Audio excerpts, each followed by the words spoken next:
And welcome back to Frankly Speaking in conjunction with May He Rain. And joining me on the line is my good friend Julian DeMarco. Hey, Julian, buddy, how you doing? Doing good, doing good. Well, I just came back from a long trip cross country. Went back east to Boston and New England. You can see here my Red Sox hat, and I had a great time with family and got to experience a little bit of the charm of New England that I oftentimes hear about. I know Mr. Charles Columbus talked about that charm in New England, and I was really overwhelmed with the reception of family over there and the warmth and the love that I felt. I just listen. There's so much about the Northeast that I really enjoyed for the past couple of weeks here. That Julian, it shows you how big of a country we are and how vastly different regions of the country really are. For all my talk of in the past, how I've mentioned how in America we don't have a unifying sort of culture, a unifying religious beliefs or common values. I think there definitely is, at the very least, regional cultures that we have, regional traditions. And I think that's something that I fell in love with up in New England because it's something that I think it's lacking in other parts of the nation. Nice. So were you in the part of New England that they get their electricity from Canada? That's a good question. I didn't get into that. Oh. Um, I was in New England. I was in Boston area, and I went up a little bit up into Maine as well too. Oh Beautiful yeah. country over there. Oh, I so yeah. There's I know definitely you're in Pittsburgh, right? yeah. I'm in Pittsburgh, so you were probably so you took the train? Did you actually go through Pennsylvania I or? did. I went through the northwest. I went through Erie, Okay. past Erie, and into Buffalo, and then we skated through all of New York to go into Massachusetts. Yeah. Okay. All right. Yeah. So because I was wondering if you were going to stop in Pittsburgh. I was like, but if you're, yeah, Erie is like 2 hours away. Yeah. No, we didn't go into Pittsburgh. So the Amtrak was an experience itself. I think it was a good experience overall. But when you're going cross country, it's a long road trip, and you got to prepare for that. So, but I really enjoyed my time over there. Just a beautiful part of the country. And so I know for you, you were telling me you went to the Catholic Identity Conference. Now that's a big conference there with lots of big Catholic names. Tell me how that went for you. It was nice. This is, let's see, I went 2020, 2000, yeah, no, 2019, 2020, and 2021, which is this past one. Mhm. Sorry, it's just, you know, there's like a memory hole thing going on, like with like it went from 2019 to 2021, and then somehow 2020 got lost in there. Yeah, well, I think everybody wants to forget 2020. Let's be honest here. So that's understandable. I have to like think for a second, like what happened? But yeah, Tell this me, is my tell me some of the big names that in the Catholic world that you met out there. well. So Abby Johnson spoke. Hmm. She talked about her abortion. Her that whole thing. Michael Matt, who puts it on with the Remnant. Right. Let's see, Diane Montagna, who is from the Pittsburgh area, but Now, who is Diane Montagna? Diane Montagna, for people that don't know, she's a Vatican journalist. She's a not a va- so she's a journalist who does her work in the Vatican, but she's not employed by the Vatican. Um, Okay. she used to work with Flight News. Now she's a freelance journalist. She mostly does a lot of stuff with the Remnant. She co-wrote a book with Bishop Athanasius Snyder, who is also there. Taylor Bishop Athanasius Snyder was the keynote speaker. There was also uh, Restoring the Faith. Mike was there. He wasn't a speaker. He was just a conference attendee. Apparently, Right. him and Brother Navarro decided last minute, drove up to the conference. They actually did a live a live stream after the first night on Friday. A couple of my friends are on the live stream on their video, so that's kind of cool. Let's see, who else was there that I guess would have been of note. So I said Diane Montagna, Abby Johnson, Bishop Athanasius Snyder, Archbishop Vigano did a video. He did a video recording that was exclusive for the Catholic Identity Conference. It's online, like the video, but if you were at the conference, you got to see it first. But then after like the conference ended, they posted the video. So Right. uh, Okay. So Terry Marshall, he was hunting, but he recorded a video for the conference, so okay, he was there but not there. gotcha, gotcha. So generally, what would you say was the overarching issue that dominated the conference? Was it still the things going on in the church, the crisis, or was it more of the political slash sort of cultural problems that we face in America? Was there a theme to the conference? Oh, so there was another. So there was oh crap. Why do I always forget her name? But she was the Australian that was in prison for a while, for a whole month. She video called in. She talked about. She's also a journalist in Australia. She talked about. Oh, Monica. There, I believe that's her name. Yeah, Monica. Something was her last name, but Okay, she talked about uh, the push for the vaccines in Australia, the lockdowns, how she was forced into solitary because she wouldn't get tested, sure. uh, and so that was Issues. one of Okay, the. So I think the main issue would be so there was three themes. It was about I guess if I would say there was about COVID, abortion, and um the synodality or however they're naming it, that whole right. big push that the church is doing. So it was how all these three seem to be connected. Okay, okay. So that's interesting. So let's talk about then the whole push for the vaccine, the mandates, the mask, and things like that. Listen, I just spent a total of about 5 days traveling across the country with a mask over my face on the Amtrak train. Okay, and there's nothing more frustrating than that. I know when I pulled into Chicago, every 10 minutes or so, there was an announcement over the PA system Oh my gosh. in Union Station that you had to wear your mask at all times, or else you were going to get possibly brought up on federal charges. Okay, federal charges for not wearing your mask, and was kind of kind of curious about that. Now, when I got to Boston down there as well, too, that same recording was playing.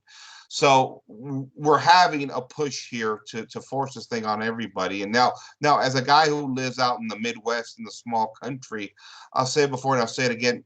The effects of COVID in 2020 and all the way into 2021, I haven't felt it that much because we're kind of out in the boonies and we're doing our own thing out here for the most part. But for those that are sort of into the international sort of metropolitan side of the world, I would imagine, Julian, you being in Pittsburgh have probably felt it a lot more than I have.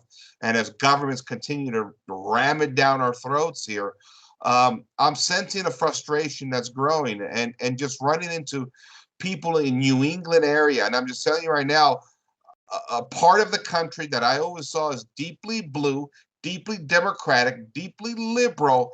People are frustrated even in the blue states now, Julian. So yeah, I mean, so fortunately, since I got my car, which I which was back in uh early April, late March, I actually haven't had to worry about wearing a mask, actually. My job doesn't require me to wear one. Right. I'm not on public transportation. All the businesses that I frequent, so restrictions have let up.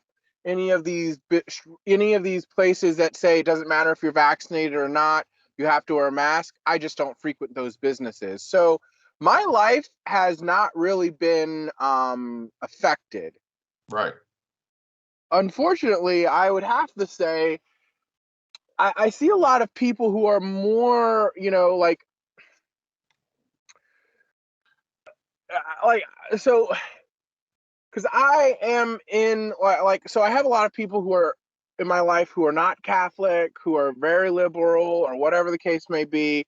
And then I have a lot of people who are Catholic and conservative traditionalists or whatever modifiers you want to place, and they don't wear masks, they're not getting vaccinated, and they're frustrated with all this nonsense. And then all the liberal people, they got their vaccines and they got their vaccine passports, and so they just don't care. But I do feel that, outside of just my circle, I do think that there is, this pushback from everybody. I mean, you have people in the Black Lives Matter movement, which I am not a supporter of in any way, shape, or form, you Right. know, coming out and saying like these mask mandates are ridiculous and the vaccine is ridiculous. You know, you have people like Bill Maher, saying, people walking down the street, nobody there wearing 2, 3 masks, ridiculous. You have all these liberals and atheists who are just like who are prominent, who are like, this is crazy. And then you have people like Nicki Minaj. For a whole entire month, Nicki Minaj was like the hero because she's like, yo, you just they tried to cancel Nicki Minaj, and the usual suspects came out of the woodwork. And Nicki Minaj, who is not a heroine by any means, is now the enemy. Like, this is a cult. It is a cult. They will come for anybody and everybody. It doesn't matter if you are in the cult and then you're like, you know what? I'm for everything in the cult, but this everybody comes for. No, no, no, no. If you're gonna be in the cult, you got to be for everything. Yeah. Yeah. They're coming after everybody. That's what I sense too. But I'll tell you, like I said earlier, I'm sensing the frustration as I travel the country, and it was at the train stations, things like that. Now, an institution like Amtrak, Julian, they're heavily funded by the federal government. In fact, they're propped it up by the federal government because they're not exactly profitable yet. And so they really got no choice but to follow what the feds really tell them to do. Oh, So Amtrak has been federalized since the '70s, since it was yeah, created. yeah, they're not profitable yet. I hear they're starting to turn things around. And so, because the rail industry in America has always been a mess really for the past 60, 70 years. They never really gotten it together. And so in that respect, my position always been, if I'm entering a private business and they ask me to wear a mask, I will wear the mask. But I think there is going to be pushback to this because nobody really understands what the purpose of the mask is, especially when you could just take a piece of linen, an old t-shirt, and cut it up and formulate this half-ass mask that nobody knows even works really, right? I mean, even the ones that we use, the general ones, the blue and white ones we see that everybody wears, the hospital mask, for everything I've read on the information, that mask is not going to protect you.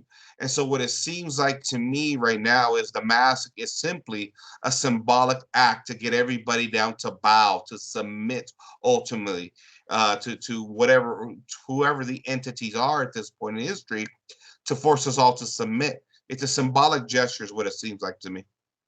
Yeah. Oh, so side note. So her name is Monica Smith. That Okay. is Australian that talked at the Catholic Identity Conference. So Oh, here's just a small like write up. So she is a traditional Catholic, and she is a big promoter of Christus Rex pilgrimage in Australia. And okay. so, um, on the remnant, on let's see, what day was it? Probably a month ago. Michael Matt on his editor's desk had a video. It's titled "World Vaccine." Um, Michael Matt shared a video of Monica's mother and father making an emotional plea for support for her daughter. She has since been released. When she did her video call from the Catholic Identity Conference, she had probably been out of jail for about a week and a half Mm-hmm. or 2 weeks. Now, what was her crime? Her crime was reporting um at I believe so she had a doctor's note that was that she didn't have to wear a mask out in public. She also had a work permit because Australia is a police state, so you got to have all your papers in line. And so she was out report because her job is a reporter. That's her job. She was a reporter and she was reporting on, one of the numerous COVID protests that are going down Sure. down in Australia. And I think uh, the police, uh, she was the police had asked her to do something. I think they asked her to put on her mask or something, and she refused to because she has a permit that she doesn't have to wear a mask.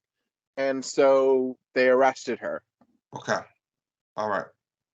And so I guess the worry is that's going to break out here in the States. Is that why she came to the conference and why they had her? Um, so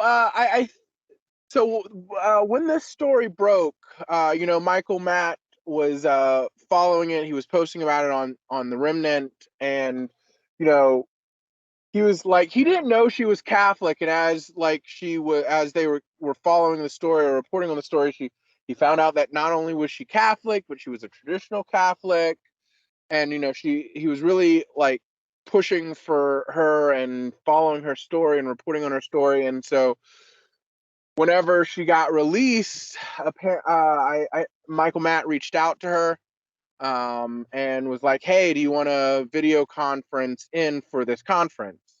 And give your story and stuff like that." So one Gotcha. of the one of the reasons she was so I don't remember. I guess I could look it up, but I'm not going to do it right now. But I do know that she was placed in solitary confinement because she refused to have uh, the COVID test. And then one of the conditions of her release, she could have gotten released early, but one of the conditions of her release would have been that um, she denies all of her previous work, and so she wasn't going to do any of Sure. that. Sure. Sure. So Okay. in confinement for a month. So But yeah, so we basically have martyrs here at this point in time to a certain degree, right? Okay, okay, fair enough. So let's move on here, Julian, because we got a situation right now where the big story, of course, is the supply lines that are being interrupted. We got hundreds of ships off the coast of Los Angeles, the port of Los Angeles, which is interesting. I know people that work down there, longshoremen down in that area, because I'm from Los Angeles originally. We got inflation starting to creep up right now. yeah, Every year. I So mean, everything is expensive. So I'm yeah, a manager, and one of my functions is ordering supplies right, for the job that I manage, and everything is like. So we order a lot of plastic for. So I work in a restaurant. I manage a restaurant, so we order a lot of plastic for our containers.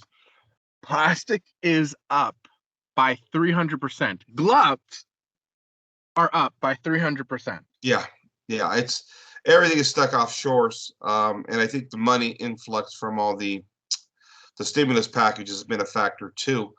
There's been a supply of money brought in, and so prices can raise or rise, I should say. So, um, again, another sentiment that I saw again in New England. I bring up New England because That's known as the heart of liberalism in America in many respects. It's the bluest of blue states over there. That those are, step lock in line Democratic Party states, and people are angry over there. They're not happy with Joe Biden. We're starting to see his numbers slide pretty severely here, and I'm hearing, as far as with the winter coming, gas prices are about to explode, go through the roof. They're going to go up like high for like 50% or something like that, which is going to devastate families on top of all the food bills that have gone up, Julian.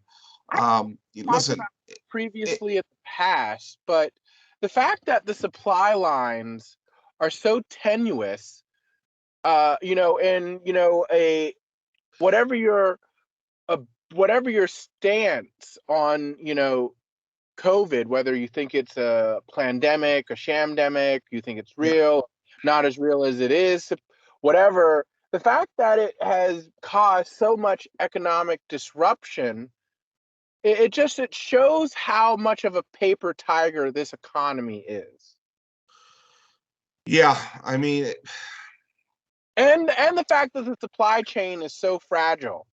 And yeah, the fact that there are, not only that, it's the fact that it it does seem like there is a planned um, demolition of the supply lines, because a lot of these supplies, like you said, a lot of these ships are just being docked and they have all this stuff, but they can't unload them yeah. because they're told not to. Well, I think the politics of COVID have been prolonged now. We're into over a year and a half of this, and I think it's only natural that supply lines are interrupted at this point.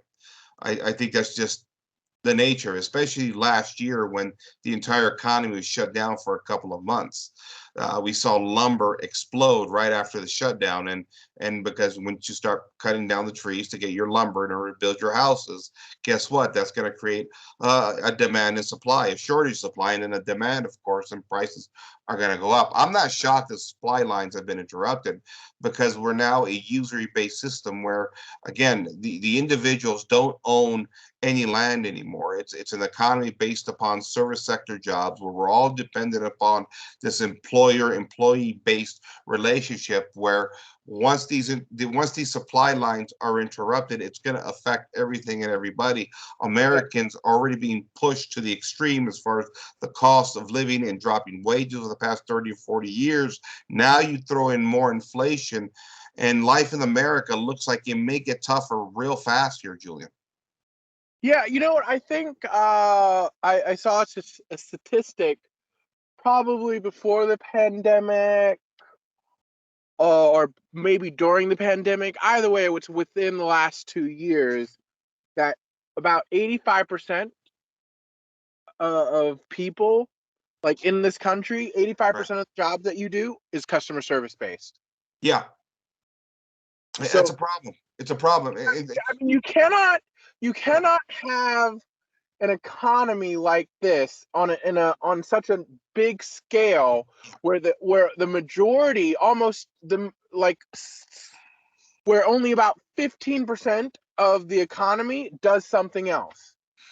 Yeah, Well, well, well, America cannot be Venice, where the whole entire economy of Venice was that it was a mercantile city state, yeah, but it was yeah, a city state.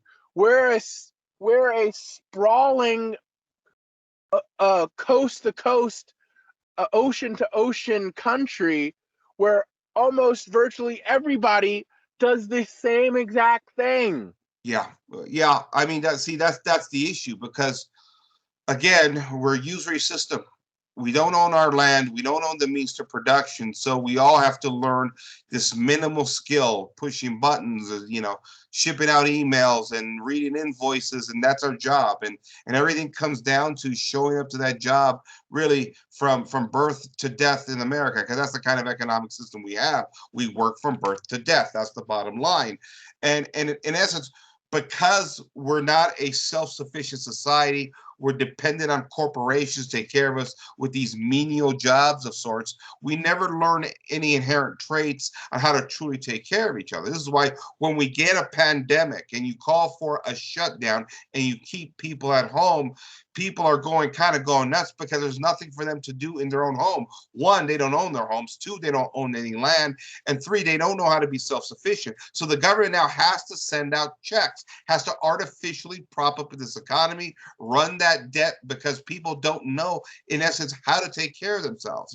It's the argument made a long time ago. Listen, I'm not a distributist per se, but you call for a shutdown of the economy. You want to incubate people. You want to sort of keep everybody away from each other in order to manage this disease. Okay, well, how do you do that in a non-agricultural society? How do you do that when you've built up these metropolises where we're all dependent on one another? Julian, it's almost impossible. We have to go out into the world.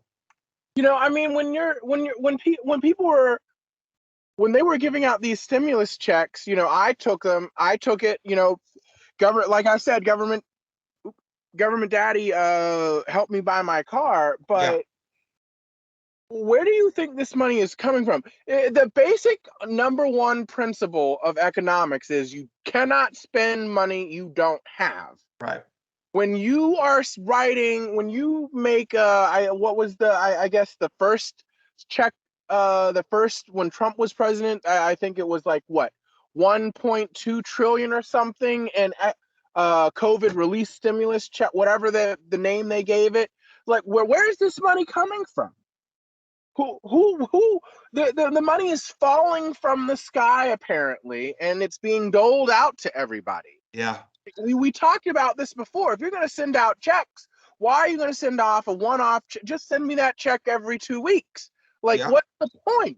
Like, if it's that simple just to make money, then why am I working? Why is anybody working? There's no point. Yeah. So it's just, you cannot just either money means something or it doesn't. Yeah, and that's what I said. I mean, if you're gonna start cutting out checks, then just cut out $500,000 or something like that. Let everybody pay off their houses, and then make life easier for everybody. If it doesn't matter in the end how much money we're running in debt as a nation. So I don't really know what to say. We're in strange times, but that's my ultimate point, Julian, is that they're sending out checks because it is a high finance system. And if people aren't working and you're mandating them to stay home, they can't pay their banknotes at the end of the day. And that's an issue, right? Because if the banknotes aren't being paid, the whole system in the end crumbles down. Again, it's a money game that we've played for a long time, which leads me to my next question, right? Because the classical liberals would tell you that America is the greatest economic power in the history of the world, right? We've changed everybody's lives with goods and services, prosperity, the technology, the greatest medicine of all time. We're living longer than ever. We saved Europe from wars, and we've done all these great things because of the economic engine of prosperity. But my question is, it's all been done on debt. Yeah, all been done on debt. Get paid off. Is it real prosperity? Is it real? Is it? No, I would say it's not, because as far since I've been alive, when has the debt? They keep raising the debt ceiling. Yeah. They never actually paid that debt off. They just keep raising it. Oh, well, the debt ceiling's 1 billion. Oh, well, we need more money. The debt ceiling's 2 billion. We need more money. The debt ceiling's 5 billion. We need more money. It's 10 million. We need more money. It's 50 billion. It's just, the debt ceiling just keeps going. Now the debt ceiling is in the trillion. Like that's ridiculous. Yeah. Absolutely ridiculous. I mean, Louis XIV almost bankrupted France to build the Chateau of Versailles. I think it was I just was reading about this. It was calculated at like 1 point million something livre, which in today's money at the time that I was reading this would be like, I think an estimated almost $1 billion. Yeah. And that crippled France. But eventually it was paid. It was Versailles, like Louis XIV died, and France Right. was financially sufficient, but that debt was never paid off. And Well, okay. Yeah, fol- and that I debt guess what followed the that debt response. followed the previous that followed his Okay. successor, Louis XV and the XVI, which ultimately caused the monarchy's downfall. Okay, but the classical liberals will say that is the weakness inherently of a monarchy, right? Where in a republic we can play these fiscal games, raise up our militaries, conquer the world like we did throughout really all of the 20th and 21st century, and essentially still continue to manage our money. It's the reason why we have this great economy. It's the reason why we're all living high and large. We all eat We 3 meals a because day. it's not real.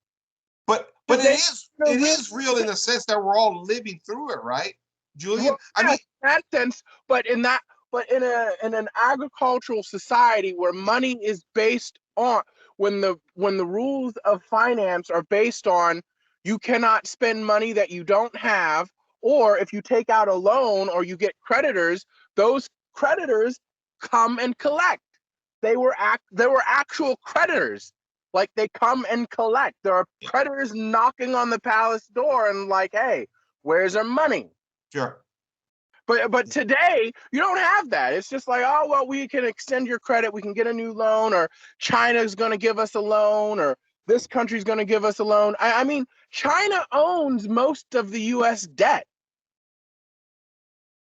They're never going to see that money, and they're Yeah, perfectly fine with that because they're perfectly fine with wanting America to fall. But I mean, you just can't keep the money machine can't keep going burr. yeah, It's going to eventually collapse on yeah. itself. I know, and see, this is the issue that we struggle with because on one hand, you know, the printing of the money, keeping this economy propped up, it allows us to cheerlead for ourselves, right? Look at all the great stuff we have. We got, again, 3 square meals a day. We all got an iPhone. We got our porn. We got our cars luxury cars that we all drive around in. I mean, there's a reality here of everyday life that no other human beings have ever lived through, the comforts, the pleasures, really the extremes of the material world. And that's what the classical liberals tell you. This is the world we created. This is the greatest of all time. Nobody has lived as good as we are. Sure, the debt may be a problem, but in the end, if the Catholic nations couldn't think of a way to manage their finances better, that's their fault for allowing really their limited scope of economics to do them in when republics again managing the can. Catholic finances, managing their finances by actually balancing their budget, actually settling and paying off their debts. I We know. keep raising the debt ceiling and putting it off onto our grandchildren or our Yeah, great grandchildren. and, It's and see I that's the thing. like I look every single time I look at my paycheck and I see these huge amounts of money being taken out for Social Security, which is a Ponzi scheme. Right. It's just like I'm never going to see that money. Yeah. Well, I think it's a situation, Julian, where those of us, or at least those that believe in sort of true patriotism, those on the political right, that cheerlead for the country and in many ways see America as a sort of religion in and of itself, it allows for them in their sort of classical liberal ideology to proclaim victory. Look how great we've had it. I was watching Ben Shapiro the other day, right? Come to the defense of America and say, look how great America has been. We've freed the world from tyrants. We've made all the comforts and all the great medical sort of, things of the world come to fruition. We're living lives like never before. But my question is to the likes of Ben Shapiro and other classical liberals, I say to them, but what will the history books record 100, 200, 300 years from now when the house of cards comes crashing down? Will, in the eyes of history, America be seen as a great nation, or will it be seen as a foolish nation? Because we're living through it now and we're allowed to manipulate our way through these things to give us these sort of material things of the world that give us pleasure and comfort, that's fine. But we judge history, or at least we judge the end result by what history dictates. And if this thing comes crumbling down, let's say in the next 50 years, what did the American Republic last? 250, 300 years? Because I think you can make an argument it's already collapsing in some ways, I mean, right? it's The end result isn't I here. mean, the Roman Republic only lasted 500 years, and you didn't really see the like, it didn't even have all these it didn't even have a whole bunch of problems until probably the last 50 or so years of Yeah. it.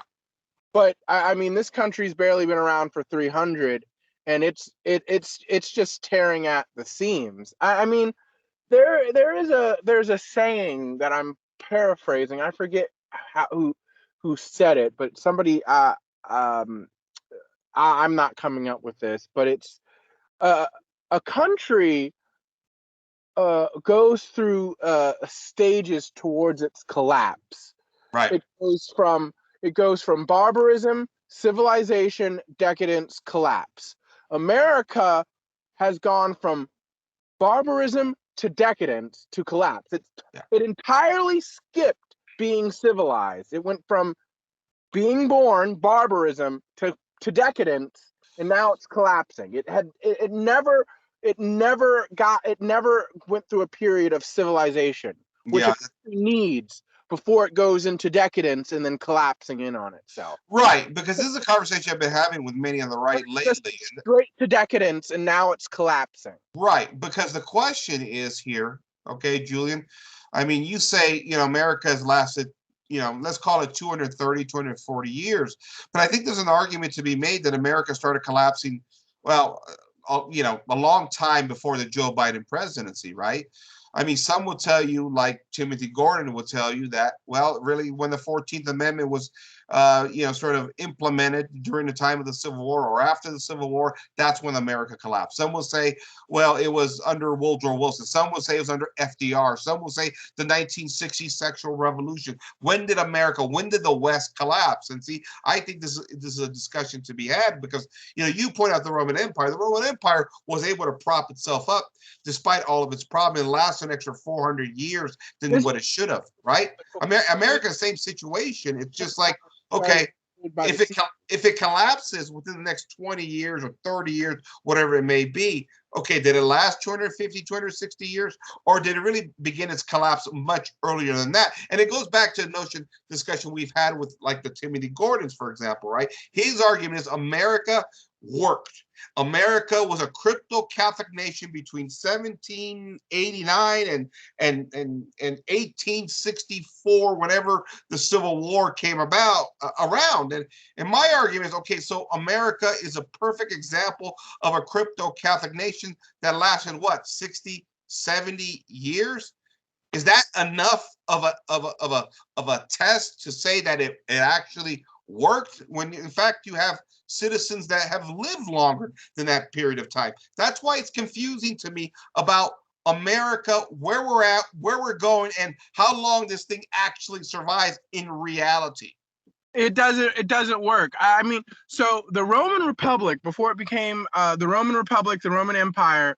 So the Roman Republic did call itself an empire, but the Roman Republic as a republic lasted for about 500 years before it changed itself into the Roman Empire that we know as, with the Caesars, Augustus, Nero, Constantine, and all of that stuff. And it took a with all of its politicking and intrigue and a bunch of talking heads, blowing hot air at each other.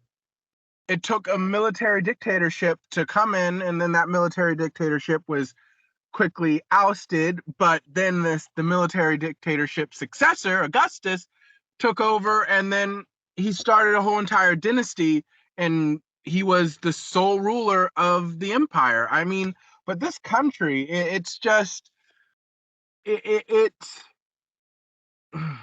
I don't know how the put. It's just there are parallels between America and Rome, and but I'm not going to be looking for a Caesar. I honestly think the way that this I don't think the country is collapsing. What I think is going on, and what other people have said, is that the country is fundamentally changing into something else. Yeah, that's interesting. And I think I think people, I personally think that maybe the country is collapsing, even if it is changing. I think the country has collapsed, or it is collapsing. I think some people, they just don't like the word collapse, so they want to say that it's fundamentally Right, right. changing. But if So it's fundamentally changing, how is that different from it collapsing? yeah, yeah. So you're not buying the notion that there's a bunch of good old boys down in Texas getting ready to pick up their guns and take back America. You're not buying that? No, but I mean, the Daily Wire, Ben Shapiro Yeah, just recently had I didn't watch it, but they recently had like one of their backstage live things, and right. basically saying, should the red states secede? Okay, well, let's go with that scenario. The Yeah, red Let the red states secede. I mean, have you heard of Calexic? There are all these people leaving California and moving to Texas and all these yeah, other. I'm sorry, but within less than 5 years, Texas will either be purple or blue. yeah, yeah. The Texas, and the same with Florida. All these red states, Hmm. all liberals are moving out of the states that they destroyed, and they're Yep. just going to destroy. The problem is the progressives and the liberals. They destroy a state, they leave that state, they en masse, and they go to another state, and then they just do the same thing that they did in the state that they destroyed because they don't learn from their problems. Yeah, And so yeah, the problem is the country is not only run by liberals, all the institutions are run by liberals. I wouldn't say there's more liberals than conservatives. It's just that from every single institution, yeah, everywhere, liberals have control. yeah, yeah. And because conservatives, for whatever reason, they're the Ben Shapiro types. They're the just like, I just want my money and my BMW, and I just I just want to be able to live my life, and I'll have transsexual conservatives, you know conservatives on my platform talking about like how they don't like other transsexuals because they're too progressive or whatever. Wow. It's cartoon. It's It cart. is. Listen, all the major cities, including major cities in the red states, are all controlled by liberals. I'm in Utah. Salt Lake elects a Democratic mayor every single time, virtually. And if you go to Texas, same thing with the major cities, Dallas, Texas, all them, they're all run by liberals down there. And there are states that are slowly being flipped. Listen, Colorado used to be 2 decades ago a very red state. Now it's a blue state. It's gone. Republicans don't even try anymore in Colorado. What happened there? Nevada used to be in play, considered a libertarian state. That's gone all of a sudden as well too. As we saw last election, Arizona, deep red state, that's gone all of a sudden, right? Now, I mean, I mean, there's some flip flopping, the other way too, like Michigan and Pennsylvania, but those states can't be trusted again. The major cities, Pittsburgh and Philadelphia, showed how they could take an election anytime they want. You're down there, Pennsylvania, Julian, right? Pennsylvania in 2016 went for Trump. You cannot tell me within 4 years all of a sudden it's for Hillary. I mean, it's for Biden. Yeah, I mean, it's that you just. I'm sorry, but the data that you supposedly have, I'm putting air quotes, but yeah, you can't see me. But the data that's supposedly out there, it's faulty. We already know that there is so much stuff that is there's so much smoke. I mean, they his entire presidency, if it wasn't Russia, it was something else. Then they tried to impeach him. Then they tried to impeach him when he was out of office. It's just, and now they're trying to do this whole supposed insurrection thing. It's just like they just won't let this go. yeah. Yeah. It's as if these people are on the schoolyard and you know, the bully comes over, bullies the little kid fights back, beats him up, and then the little kid, the bully, comes back to the kid that beat him, that he was bullying, that beat him up, and then he beats the kid up, but the kid doesn't win this time. And then on top of that, he keeps doing it over and over and over and over and over and over and over and over and over and over again. It's just like, you've won. Let it go. But Gavin Newsom held on to a recall in California. Californians love Gavin Newsom. California left. Yeah, he held on to it by, mail-in ballots. I mean, why are we other industrialized countries don't do that. I know. America is the only one. And then you cannot, you show me an election and I'll show you an election fraud. Yeah. You cannot say, that's also another thing. The logic here is just ridiculous. You cannot say for 4 entire years that the 2016 election was stolen and then say, oh, well, in 2020 it wasn't. Yeah. And that does not. Yeah. You people need to take a logic class and a rhetoric class because none of this follows. Yeah. I'm amazed where we're at because in one sense, we're seeing all the shenanigans in the system itself. But on the other hand, nobody wants to point out that democracy itself could be the problem. We just got to do democracy right, Julian, right? Yeah. If we did it right, it's a virtuous system. And I think that's the thing right there that I struggle with, right? Because I'm already hearing from the political right telling me that that's it, the house is gone. That's it. Republicans are going to get it back. And I'm thinking to myself, okay, so what? What does that mean? Because if you don't stand up for what you believe happened to you, because listen, after the 2016, well, you know what? Let me stop because these are topics we can't talk about here on YouTube, Julian. So let me just stop there with this topic. My point is simply this. If the right is correct that the electoral system has been compromised, what makes us think that the future of the American Republic and American democracy, why should we put our faith into it? Because I'm still struggling with that right now. I haven't gotten over 2016 without mentioning too much in detail what happened, Julian. Well, I've never really had much faith in the American system, so I mean, I don't know why I should start having faith in it now. I mean, this country is cartoon. I mean, we have a buffoon in the White House, a woman who has slept her way to the top with no admirable skills other than sleeping her way to the top. I mean, other women in the past have slept their way to the top, but at least they bring other things to the table. This woman doesn't bring anything to the table, and she slept her way to the top. Yeah. And it's just, I don't know. It's just. Yeah, I think, I listen, talking to people like I do, there's a change in the atmosphere in America from just 10, 15, 20 years ago. People are scared about what they see. And I can't tell you how many people I've ran into recently that have an opinion about the state of the country, but they won't give it because they're afraid of losing their jobs. They are. This is where we're at in America right now. And I think It's so ridiculous that because everything has become so polarized. Yes. I mean, I haven't the tension in this country, or maybe it's just because, I'm older and I'm more in it now.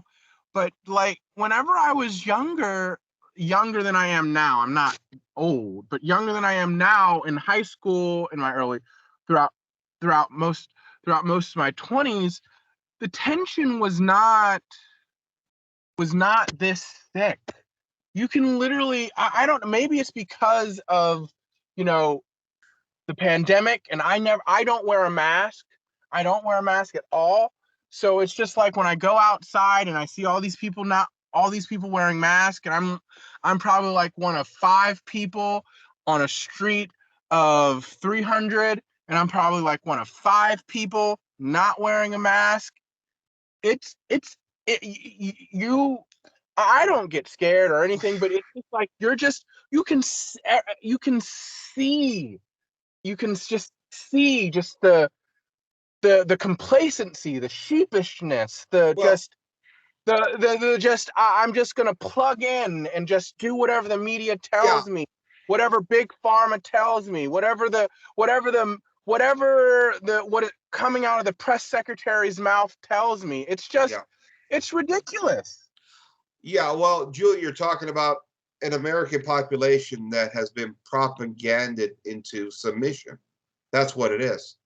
At every level, it's like I keep talking about since the Enlightenment, every major institution that we know in the West has been captured by liberalism. And I would ultimately argue satanic influence in some capacity.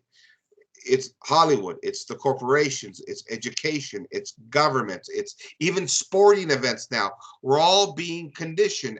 And quite frankly, we live in a society where people have different levels of IQs, right? Some of us can think more critically through the issues, but there's a whole big sort of portion of the population that doesn't have the great IQ skills.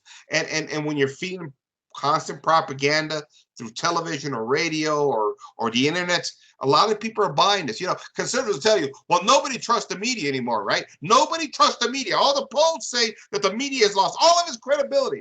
Oh, they're wrong because people follow. I mean, Well, at the very least, Julie, what I will say this: even if people don't trust the media still dictates the narrative, and that's what matters. We're talking about what the media tells us we need to be talking about, Julian. That's how they win. We're still talking about COVID now because the media is still talking about COVID. I would not be talking about COVID if the media was not talking about COVID. Yeah. I don't trust the media. I don't follow the media. Yeah. But I'm talking about COVID because the media is talking about COVID. Yeah. Yeah. I know. And so that's where we're at in America today, right? Land of the free, home of the brave kind of a thing where we're all scared to speak our opinion, for all the sort of the praise of the First Amendment and things of that nature. We've all seemed to have lost that. We all seem to be hiding our identities now. And, we've talked about issues of people being doxxed online and losing their jobs. And, people are scared right now at this point in time. They're starting to feel it. And it's, again, it goes back, to the whole idea of, the electoral process, the will of the people. I have a right, Julie. You have a right to determine your own will here, right? Self-determination of governance. And yet, what's funny about that, we live in a time and era where people have never been more dispirited and have never really felt more powerless in regards to how they're supposed to dictate their futures via governance. It's like we've lost all of our power and our vote doesn't even matter anymore, Julian. Well, I mean, the fact that the world, especially the West, is so sheepish, so just herd like and everything is completely, in my mind and a lot of other people's minds, validates why I don't believe in universal suffrage. Because a population this stupid should have no way to vote. So you don't want women voting? I don't want anybody voting, women or men. Come on, Julian. We know where this is going. No, I'm just messing with you. Listen, it's hard for me to disagree with that, right? Because we've seen what has happened really over the past 60, 70, 80 years, and I would argue really since the founding of the country in many respects. It's gone down this sort of this liberal pathway that, well, the left, or not sure, should I say, the classical liberals thought that they could manage by winning in the battle arena of ideas, right? As long as we get our logic and reason out there, and we got our book writers and our talk radio hosts and things like that, we'll win in that arena, and we'll take back America, and we'll keep it conservative, right? We'll go to the left, but not too far to the left, Julian. Well, what as a good friend has said to me, not you, but another good friend, Right. has the what you need to understand about the Democrats and the Republicans is that the Democrats want to destroy everything today, right this very second, and the Republicans want to destroy everything tomorrow. That's all you need to understand about the difference between the Democrats and the Republicans. It sure feels that way. It sure feels that way. So, well, we will see. So, Julian. So, last issue I want to talk to you about before we wrap up this cast here, and this may be a touchy subject, but Dave Chappelle, comedian, has become the new hero of the political right because he's stood up to certain politically correct groups here, Julian, and it's an interesting alliance of sorts. What I'm talking about. I mean, the right just they're so desperate for anything and everybody to stay relevant. They are. You have your I believe I'm a woman when I'm really a man, on the Daily Wire, Blair White, who's a conservative, transgender, well, it's just like, okay, it's just, the right is, hello, my name is desperate. Yeah, that's pretty much it. And I find this an interesting alliance of sorts. Not that Mr.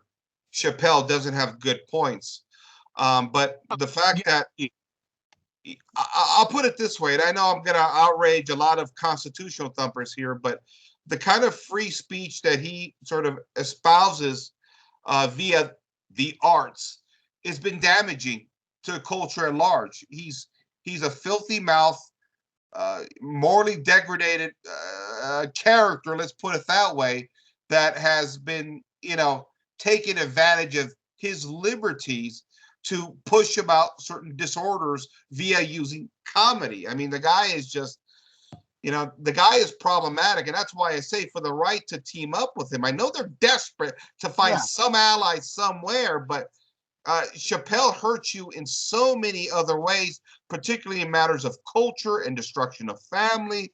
Listen, I've listened to a little bit of David Chappelle over the years. He's, listen, he's like, I don't like, I've seen him in movies. Like, I don't specifically look for his stand-up comedy. If I see him in movies, I'll laugh at his jokes, but I don't specifically go looking for that type of stuff. Yeah. But it's interesting. It's interesting that something so empirically true. It's 100% true. There's no shred of doubt at all. It's it shouldn't even be considered common sense. It's just a fact. It's just an absolute undeniable fact that a man is a man and a woman is a woman. But yet somehow this is hate speech. And you have people who work at the Netflix office boycotting because Netflix is going to keep the Dave Chappelle show up. Yeah. Because he stated something so obvious that it shouldn't even be a problem. Seriously, this mental disorder, which it is, in the DSM-5 and the DSM-4, the not politically correct term, gender identity disorder, which is in the DSM-4, but the more politically correct term, which is in the DSM-5, gender dysphoria, it's a mental disease. It is a mental disease. And don't say, oh, well, There are a lot of people that have mental diseases that are functional in society, but that still doesn't mean you don't have a mental disease. I'm not saying that you should be locked in a sane asylum, although I don't think insane asylums are bad, but that's a whole nother topic. The point of the matter is, stating that you have a mental disease is not hate speech. Stating that a man is a man and a woman is a woman is not hate speech. I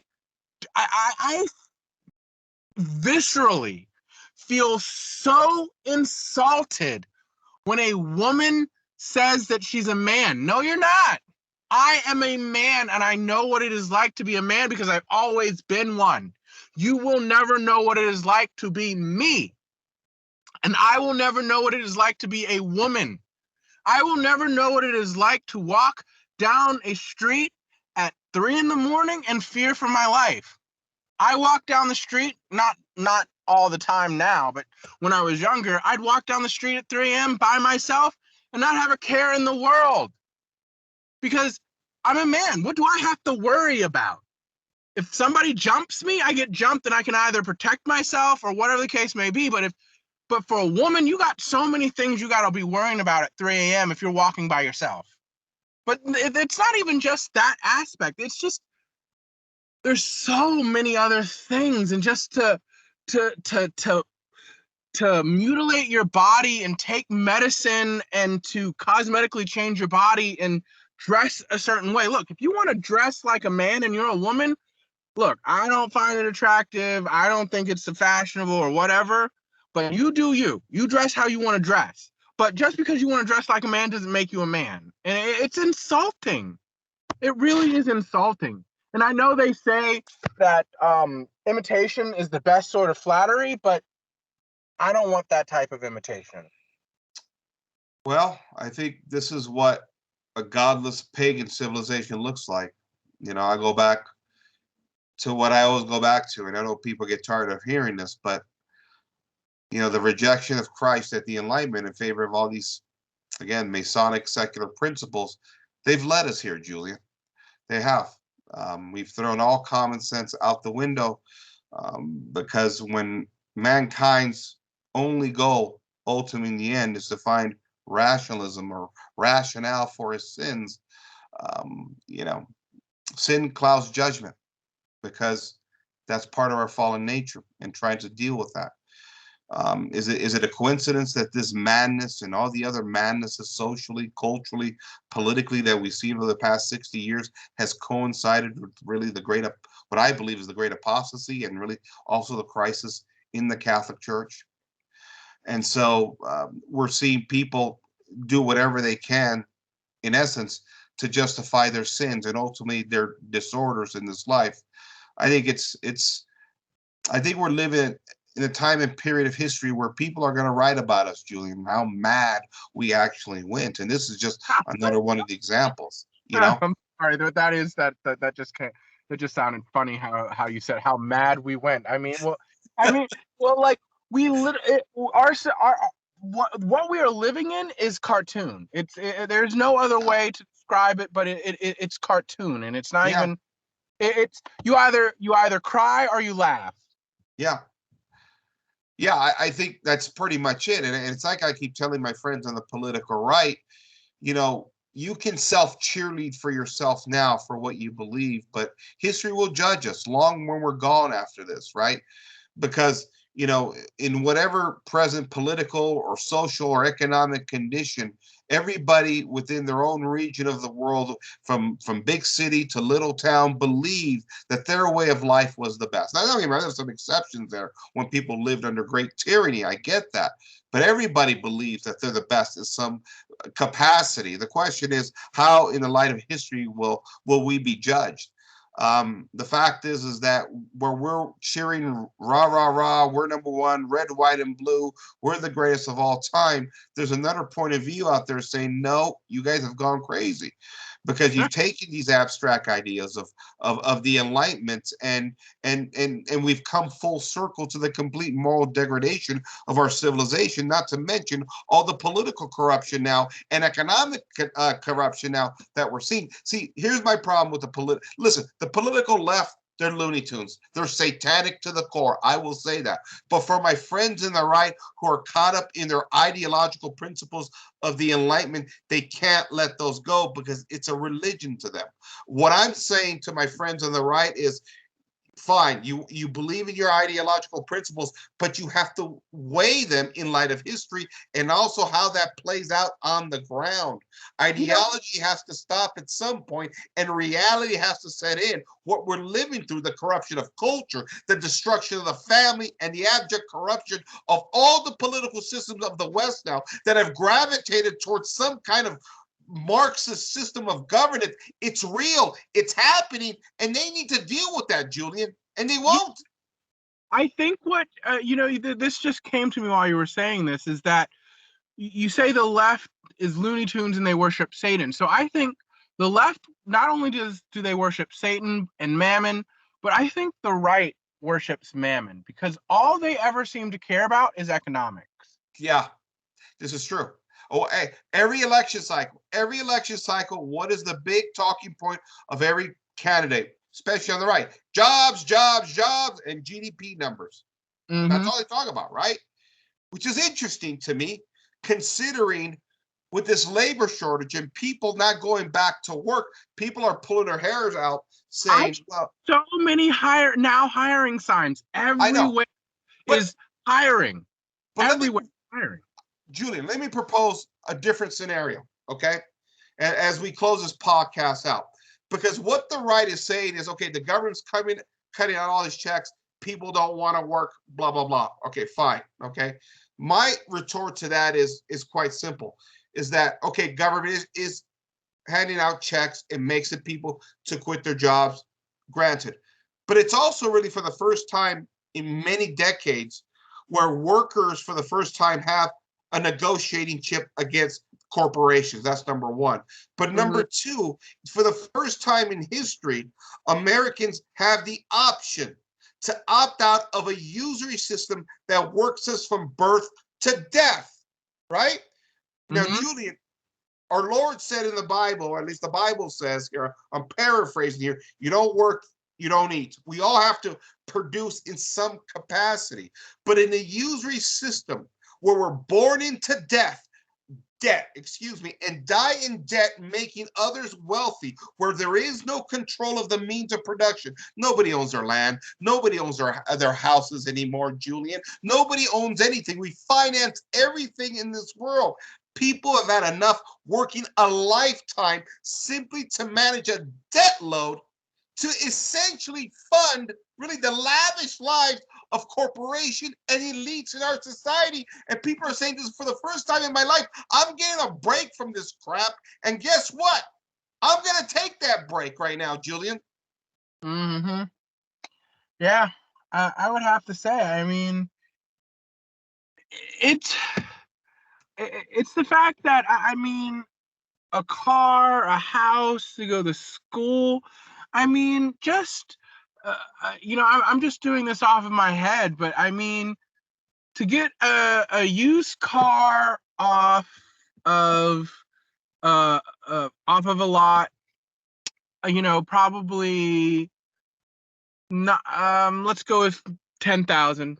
10,000 to get. I probably like the cheapest house, 50,000.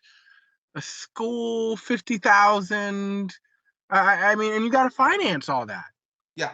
It's just like everything is so wildly expensive but the only way to afford any of that is to finance And to work a lifetime to manage it. Yeah, it's ridiculous. Yeah. It's quite amazing. It's quite amazing. And it's like I said so many times before, one of the many mistakes that we've made, or at least the political right, that's the camp I've come from, tell you is that money equates freedom. I don't buy that. I believe land actually equates freedom, right? We saw through this pandemic how we were all forced to intermix with one another because we're interdependent in this high finance society where this economic system always constantly has to churn or the whole thing falls apart. Where if people were on their land, which is a gift from God, with the resources on the land in order for us to take care of our families, Julian, guess what? We wouldn't be forced to be locked down. In some respect, we could protect ourselves and our own families, but we don't have land anymore. It's all been monopolized. Have you seen the Bill Gates? How much land he's been buying? The Yeah, Chinese, everybody's buying up the land. same thing. It's Bill Gates, Elon Musk, Jeff Yeah, Bezos, that company BlackRock. Well, we talked about this previously before. yeah. How Bloomberg came out with Bloomberg magazine or whatever that magazine was, with the headline, "It's okay that America becomes a renter That's nation." right. That's right. Because that means you have a proverbial workforce constantly churning out the production means for corporations. Now, what's funny, Julian, is that the corporations for the political right, they were the greatest thing ever up until this last election. All of a sudden now, Julian, after years of many of us in the Catholic camp pointing out that there's problems in this usury system, particularly with corporations, all of a sudden now they get screwed in the last election. Like, oh no, corporations, they're fascist. Well, did I talk to you about this? Again, Yeah, the same good friend said, have you noticed how they want you to stream your music? They want you to stream your TV shows on Netflix. They want you to get your subscription service for your clothes. They don't want you to go to the movie theaters. They want you to pay a monthly fee for the thing, but you can have have it on Netflix, but you can never own it on DVD. Don't buy the DVD; just pay $8.99 a month. yeah, Pay whatever your rent is a month. Lease this car. Don't own anything. It's everything from streaming to your house to where you live, to the car you drive, to the clothes you wear, to the stuff you watch. Don't own anything. Just pay this monthly fee and we'll provide it for you, but don't own it. Don't own it outright. yeah. Don't pay $12.99 or $30 for the DVD and own it forever, and I get money from you from one time. Don't buy the car and pay it off completely. No, lease it for It's a 36 renter months. society. It's a renter society. It's a user society. They want a perpetual workforce to work and churn the economy constantly. Listen, the inflation of the 1970s sent the woman out into the workforce. You already have two in the home going out to work. Nobody's watching the kids other than the internet, pornography, MTV, whatever you may have it. The culture's broken down, and now we're going to get hit with even more inflation, where now you're going to need more than just two household workers. You're going to need 3 and 4 in some states like California and New York. And so the burden is being pushed on. The middle class has been crushed. This is why they're telling us, don't expect to own a house, don't expect to own any land, don't expect to own anything anymore. But the American dream, you can rent it for sure, Julian. My You friend, can, but you can't own it. but you can rent it, right? But you can rent it. Oh, you That's can right. rent the American dream, but you can't own it. Yeah, and we'll give you the job, in order to manage your renting bill every month. Just come Yeah. work for us here, Yeah. right? Yep. It's just amazing. Listen, Julian, let's wrap it up here. We've discussed a lot tonight. Went all over the place, but your general thoughts, anything you want to say? My general thoughts is that buckle up. It's gonna be a bumpy ride. It's crazy out there right now. It is crazy. It's like I said. You either cry or you laugh. It's crazy. And I that's agree all with I you. can say. Yeah, and that's really pretty much all you can say at this point in time, because, like I said earlier, you could tell me about the virtue of the vote and self-governance, but for myself, I'll be honest with you, I've never felt more powerless today than I ever have. Um, and I think many people are feeling that way. We're all dispirited. We all feel powerless. We all know and sense that there's entities far and above us that are manipulating everything from the economy to society to culture to our families to everything that we do. We're all being manipulated now. and the cause of freedom, liberty. Okay, fine. There's some truth in those principles, but they've also been the banners used to bring about this new world order or whatever you want to call it. I don't even know what it's called anymore at this point in time, Julian. It's a crazy world we're living in. We all sense it. We all feel it. But what frustrates me the most is how we're all trapped in these ideological boxes that we call the left and the right, because at the end of the day, they both have given us this world and these ideas and these principles that are taking the whole system down the freaking sewer pipe at this point. All right, my friend Julian, thank you for joining me tonight. Thank you for having me. All right, this is again Julian DeMarco, my good friend of the vlog May He Rain, joining me tonight, just taking on a bunch of different topics. I'm your host Frank here of Frankly Speaking. I want to thank you for joining us tonight. Signing off. Good night, everybody.